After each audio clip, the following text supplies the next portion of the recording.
say it makes no difference anyway. Whatever it is, I'm against it. No matter what it is or who commenced it, I'm against it. Your proposition may be good, but let's have one thing understood. Whatever it is, I'm against it. And even when you've changed it or condensed it, I'm against it.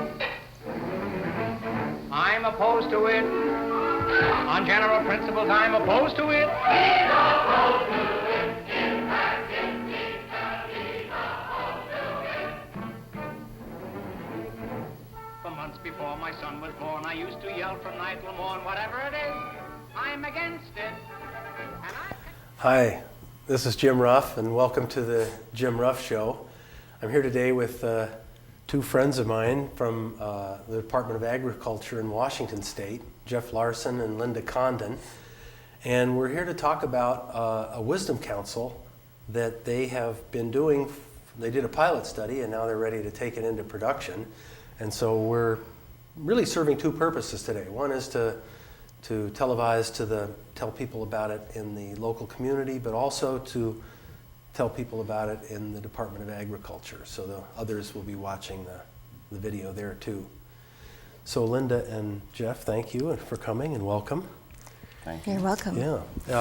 So tell us, talk a bit about, you're going to be leaping forward with the Wisdom Council now, and you want to tell other people about it. What is a Wisdom Council in your mind? Linda, maybe why don't you start? What's a Wisdom Council? Sure. Within the Department of Agriculture, we began a pilot project which brought together randomly selected members to dialogue for a day and a half on whatever issues or concerns that were important to them, and then report out to the larger audience. For this pilot project, we worked within the director's office and the agency operations, which is about 80 people, whereas the entire Department of Agriculture, as far as permanent employees, is about 500. So this pilot project really was just to test drive this concept. And it's been very effective. We had 3 councils. The first one was in June of 2002. The second one was in October. And then the third one was in February. I may have that first year wrong. Maybe that was 01. No, it's 02. Oh, okay, Yeah. great. Yeah. So it involves a random selection of people from a large system of people. So you had 80, and I know something about the beginning of this because I presented to the group. In fact, Jeff, you were in the audience. Maybe you could Right. talk about that. How did you get acquainted to it, and how did it start for you? Well, basically, they said this was a mandatory meeting. You had to be there. It's like, okay, well, we'll show Whatever. up and we'll see what this is all about. Yeah. Then Jim got up there and explained about the Wisdom Council idea and how he had used it in the bank. That apparently the bank is. I don't know what happened to them. Yeah, Farm Credit Bank. Yeah. They went bankrupt. They went bankrupt. They didn't. They dissolved and went to a different level. But yeah. But yeah, anyway, so I was pretty skeptical at the beginning of this. I thought, we'll see. I don't know. Depends on if we get enough people to vote for this thing or not. And we actually did. We had between 70 and 80%, if I remember right, that voted to go ahead with it, to try it. Yeah. And so then there was it 6 people? I think it was 6 people that were randomly drawn. I guess they used a computer program to randomly select the people from within 80 or so people that were there in the audience. Yeah. And then it was just, a week, 2 weeks later that they convened the council? Yeah, I don't remember. It wasn't very pretty long. quick. Yeah. Pretty quick right afterwards. But it astounds me that anybody would vote against this. I mean, to me it seems like such a slam dunk. If you're, want to be plugged into the organization and really sort of take charge. It's really about empowering people. Right. So they get randomly selected, and then they get to choose the issues and then speak as one voice, so they can make real change. And Yeah, that's the real beauty of this methodology, this concept, is that the group decides for themselves what it is that they want to talk about. And because we have this random selection of people, some who may not even work together, may not be familiar with one another at all, you get them in a room, you give them the opportunity to really listen to one another and really speak their mind without fear and judgment. And it's incredible what can evolve from that. And so with each council, because you're getting representatives from different areas, it's ever-changing and never the same, and evolves. Yeah. So, so what happened? I'm asking you, but I was sort of there. And you know, I guess basically what happened is that the person that started this program was Claudette, and she had read an article of mine, I think, and connected. And then you replaced her. No. Well, no, I really in a manner didn't. of speaking, but Not really. Not really. Claudette Dietland was our quality program coordinator as well as our training coordinator. She left the department a year ago, and so since then we did have the third and final of the pilot project councils, and now, because there was such a strong desire to take this beyond this pilot and expand it to other divisions within the agency, as well as other areas of the state, because we were focused in Olympia, and we have people working all over the state. So try and get something going in Yakima and maybe some of the other small field offices as well.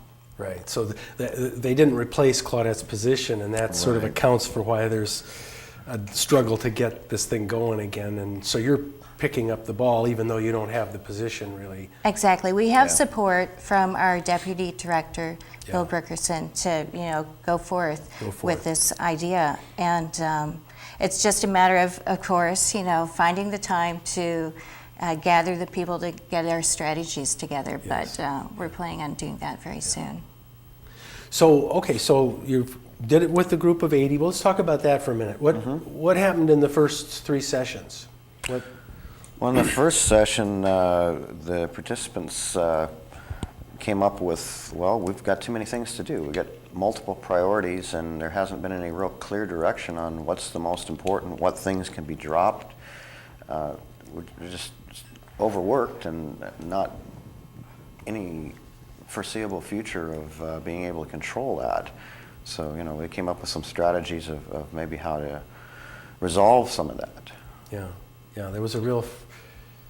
I facilitated that, so I remember. But it was a real orientation toward supporting management to get clear, not blaming. No, they weren't blaming at all. Yeah, but really about needing clarity, and just the fact that the department had somehow everything had changed so much, and there was so much more to do, and there really was a need to bring more clarity to sort of stop the action and bring clarity, and that really was the direction that the Wisdom Council was headed, actually. It seemed like.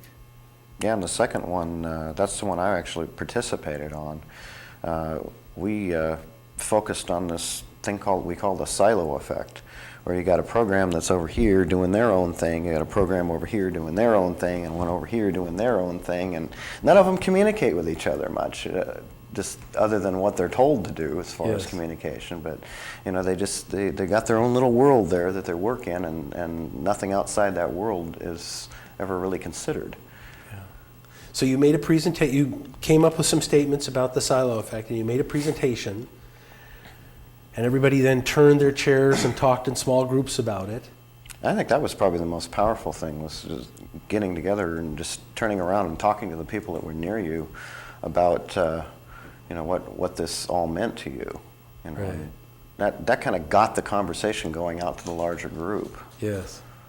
Kind of gets the wheels turning a little bit. Right, and then we have a call out from all the different small groups and find out what they think or what they thought about what you came up with. And what was the conclusion from that? Well, they by and large agreed with our conclusion that we're all just kind of working in our own little silos here. Yeah. And nobody's really cross-communicating and cross-training the way that they really could be. I mean, Yes. it's not a dynamic organization as much as it should be.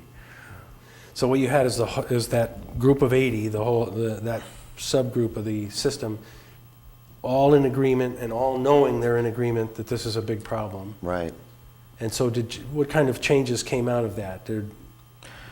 Well, we talked about some ways of improving that, maybe sending people out to actually follow somebody around for a day and see exactly what they do, just kind of get some perspective. Have people do these rotations around to see what's going on and how they can kind of get a bigger picture view of what goes on in the agency, because it's huge. I mean, we do everything from nursery plant inspections, where plants are brought in from out of the state. They inspect them for pests and things. They do all kinds of things. Like you've probably heard this mad cow thing that has come through. I mean, that's another big thing. But it covers a huge amount of different areas, and all of them just seem to work independently without any clue of what the others are doing. Right. What the Wisdom Council has done is provided that possibility where they can see that they are not only connected to this group of people on the Wisdom Council, but the larger organization as well. As in the second Wisdom Council, where they came up with, there is this tendency to kind of have this silo effect. I think that because people were in this large room presentation, they all heard this council report, this concept, this idea, and it appeared to resonate with everyone in the room. And so because of that, it's almost like an inductive learning. It's not about somebody telling you something. It's about really getting it. And so what I see is that people are starting to think about, how does my work impact so-and-so in another program or another division? And we're more likely to go check and do that collaboration on a very informal basis. Oh, that's great. So you saw that starting to happen? Yes. Oh, that's great. Why don't there's 12 features in a Wisdom Council. Maybe it would help people if they could hear those 12 features. Yeah. We've talked a lot about what they've done, but we really haven't talked about what one is. Yes, yeah. So, Yeah, Linda, well, I've go got through the those? sheet here. So let's, the first one is that it's chartered by the people in the system. For this pilot project, as we described, the entire group of employees within agency operations and the director's office heard the presentation and voted for it. I think that getting that piece to come about in the large organization is one of the challenges we have. And when we get our strategy session together, that's going to be one of the pieces that we'll be addressing, how best to get the word out so people know how to vote on it and on how to implement that as well. One of the things we discovered in our Wisdom Council in Ashland was just starting it can build a we the people or we the employees of the organization that can kind of charter the next one too. So you've got that option, I guess. I'm actually attracted to that because it seems that as people come to the presentations, then they get it. They can kind of see it, they experience it. To try and sell it, well, Jeff, you were presented the idea before the first Wisdom Council. So what was your level of understanding of it then compared to being on the second council or even seeing the first presentation? It's like a huge gap that we've bridged just by going through the process. It's amazing the difference that just being on the council, or even just being in the audience on the first one, and participating in that made a huge difference in how well I understood the process. And it's like, it really actually made me want to do it. And then having the continuity really helps too. We had the first group actually selected the names for the second group, and then the second group selected the names for the third group. So we had that continuity there, as well as the continuity of everybody in the room already knowing what was going on. That's great. That's great. So, okay, the first one's chartering. It's chartered by Yes. the group. Okay. The second is that it's a microcosm of the organization. 6 to 10 names are randomly drawn in a public lottery. Unlike a representative body, this microcosm allows each person to speak for him or herself, unconcerned about constituencies. So the other hat that I wear at agriculture is with the food safety program. So I wouldn't, if I were selected for the council, I would not be there representing the food safety program, but I would be representing Linda Condon. Yes. And that creates a whole another level of ability to converse with one another. Right. So you're just there, and the facilitator says, "What do you want to talk about? What's important to you?" So, yeah. Exactly. The third feature is that it's empowered with great leadership authority. The council determines the topics of conversation. They direct attention to the problems that are important to them. They think about them collaboratively and speak with one voice and spark individual initiative. Yeah. So, yeah, it's nobody says, "Here's what we want you to talk about," employees. No. It's like the employees say, "Here's what's important to us," and try and get everybody to be a part of that. Yeah. And what's important to one council may be entirely different to another council. right. The beauty of that random selection. Facilitated for quality of conversation. The facilitator ensures that meetings where people can speak from the heart, feel safe, and achieve creative breakthroughs. Again, by not needing to represent a particular group, there's less editing, and I think the dynamic facilitation, the style, allows people to feel comfortable being totally open and honest. Yeah. One of the things we've discovered as we go along is that the type of facilitation is a different type of thinking. It's, you if you're going to have a breakthrough, you want people to have different views. It's helpful for them to be passionate. Most normal conversations, that messes things up. You don't want anybody to have a different view, and you don't want them to be passionate. And so that's a key piece, is to have that dynamically facilitated conversation. Yes, it's very effective. The fifth is non-coercive structure. The council presents statements that have no official power. This turns the council into a facilitator for the whole organization. Each succeeding council will help evolve a consensus among the whole population for collective action or to spark informed individual choices. Yeah. That's great. Yeah. 6, unanimous conclusions. Each person on the council must endorse its conclusions. Unlike voting, these are win-win decisions. So it's just the natural evolution of the dialogue that happens over the day and a half, where the council arrives at their consensual statements that they want to share with the larger group. Yeah. So everybody in the small council is in agreement. It's unanimous. And then they present something, and then pretty much the whole room or the whole organization says yes. And that's the idea. That's the seventh point, is the statements are presented to a larger organization. So instead of just keeping it to themselves, they're actually explaining the process they went through to get there, what they came up with, and maybe some ideas on how to solve it. Yeah. Yeah, most processes are set up where you dialogue, and then you deliberate, and then you vote. And this is set up where this is way different. This is way different, yeah. And the eighth point is that we have a ceremony for a selection of the members and presentation. It's like a lottery. It's a random drawing. Council presentations are out there in the open. And the ninth point is the same kind of thing. It's out in the open. It's a fishbowl environment. Right there for everybody to see, but while they're in the deliberations, they're not subject to people seeing them. But once they come out, then it's there for everybody to see. Yeah, that one's kind of a mixture, because you want a high trust environment where presumably everybody could just watch, but at the beginnings of this process, they need to be isolated, but everybody knows they're meeting, presumably.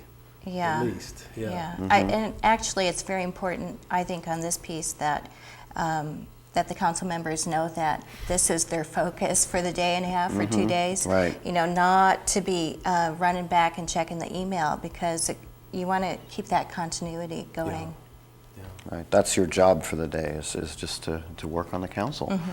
Well, for the day and a half, actually. Yeah.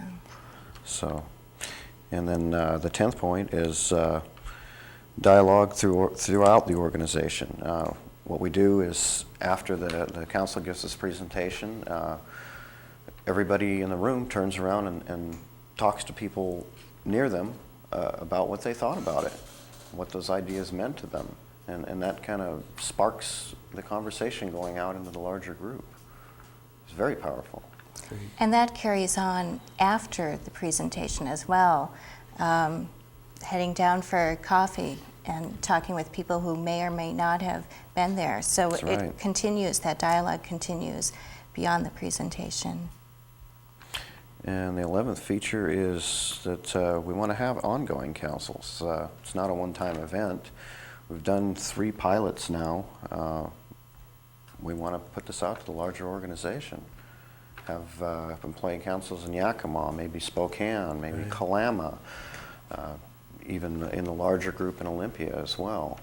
So Yeah, you have kind of a choice. I guess you could do it in the different areas where among the yeah, different, I'd like or to you- eventually see everybody, mixed together from the whole state, but I know that's logistically difficult, so it might be down the road a ways before Yeah. we get to that point. Yeah.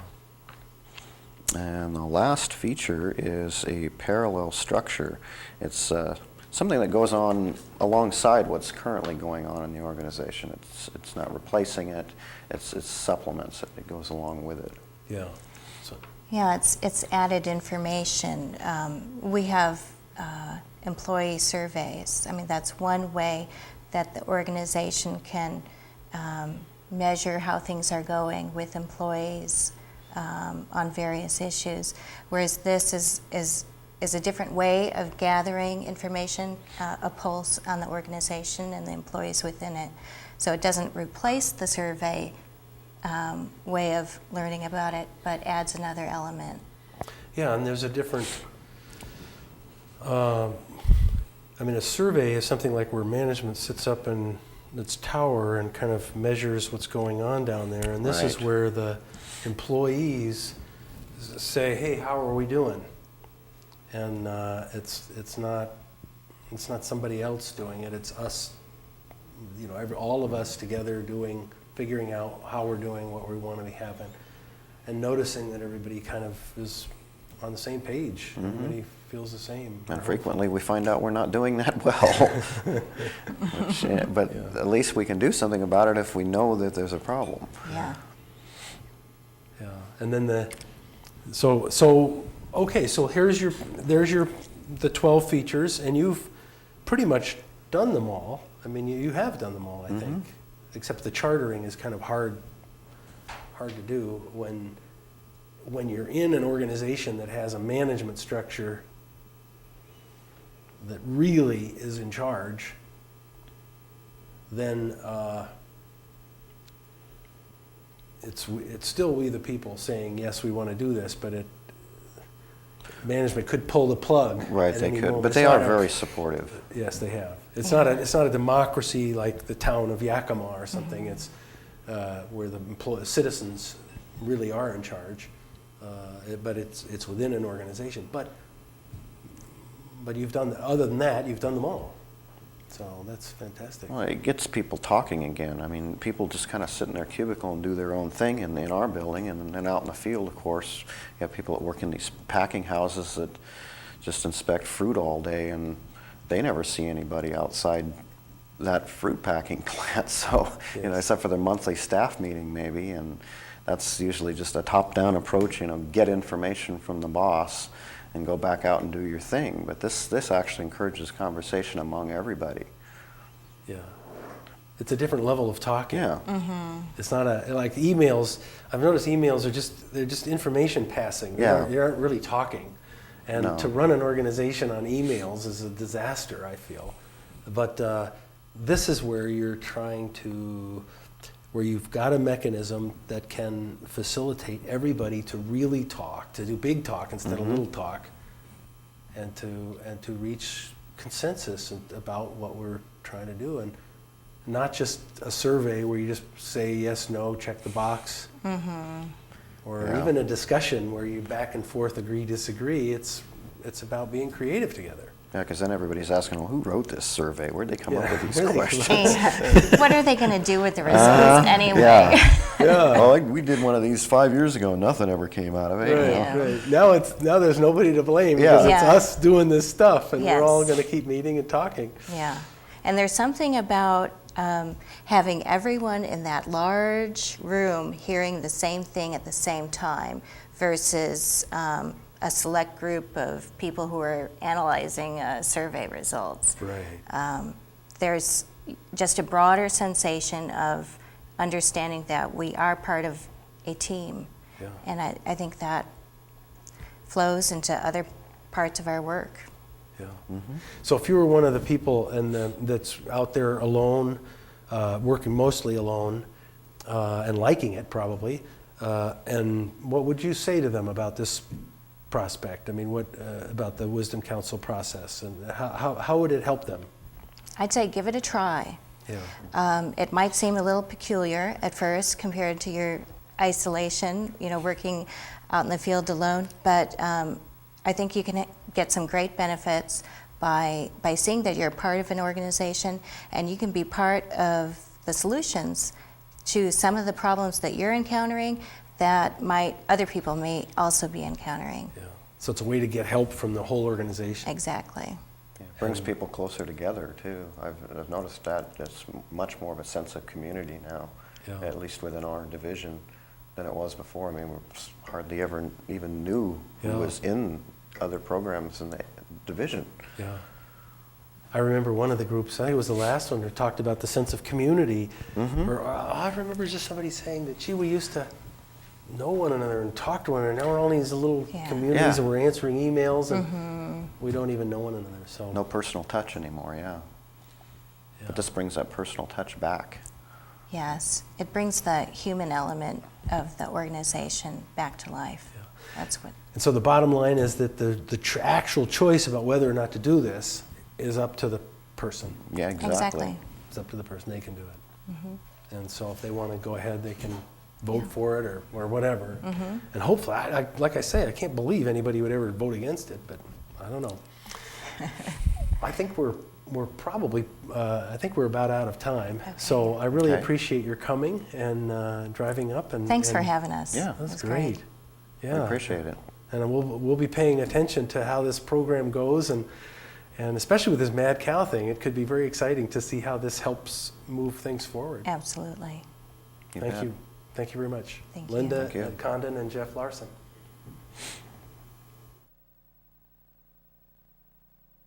I don't know what they have to say. It makes no difference anyway. Whatever it is, I'm against it. No matter what it is or who commenced it, I'm against it. Your proposition may be good, but let's have one thing understood. Whatever it is, I'm against it. And even when you've changed it or condensed it, I'm against it. I'm opposed to it. On general principles, I'm opposed to it. He's opposed to it.